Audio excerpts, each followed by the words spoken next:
Kawhi up top, looks at the clock, turns the corner for the win. You got it! Kawhi Leonard with the game winner! Hanging in the air, the ball suspended. It was the bounce heard around the country. I watched that live and my family went nuts. Richard Southern joins us now, and there's something else that's seen a bounce since that epic shot from Kawhi on Sunday. Yeah, ticket prices, of course. Raptors now, Janella, the hottest ticket in town, and if you want to go, you are really going to have to pay up for it. The least expensive ticket for this Sunday's home game is $257 Canadian, and of course you're up in the nosebleeds for that, Janella. But you know, Janella, you and I, we need to be up close and personal with Kawhi, right? What'll that run us? We need courtsides.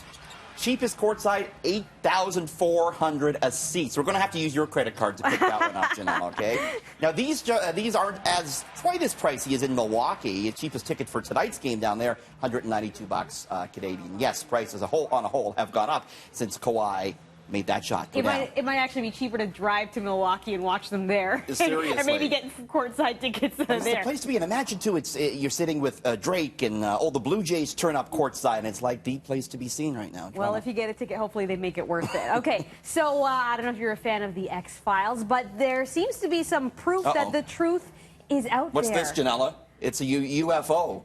You know, they're apparently pretty common here in Canada. If you're up at the cottage this weekend, take a long look up at the sky. A ufology research study found that last year there were 937 UFO sightings across Canada. That's 3 per day, Janella.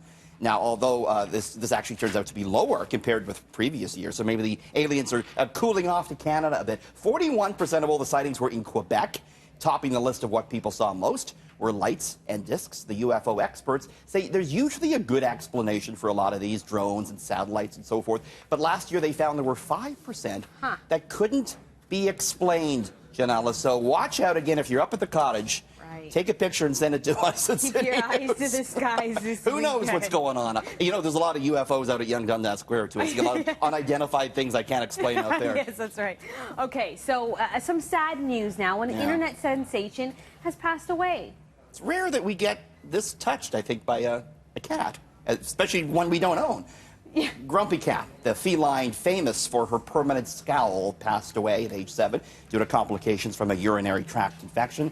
The cat's real name, do you know what it was? It was Tardar Sauce. Oh, it's not Grumpy Cat? No, Tardar Sauce. She went viral in 2012 after photographs of her sour expression emerged online. Her owner at the time, this is interesting, her owner's name Tabitha, she was waiting tables, didn't have much money. The cat's fame took off, though, making the owner a very rich woman. Grumpy Cat appeared in ads for Honey Nut Cheerios, for Friskies, had a best-selling book, a feature-length movie. It's believed the cat made the owner $100 million.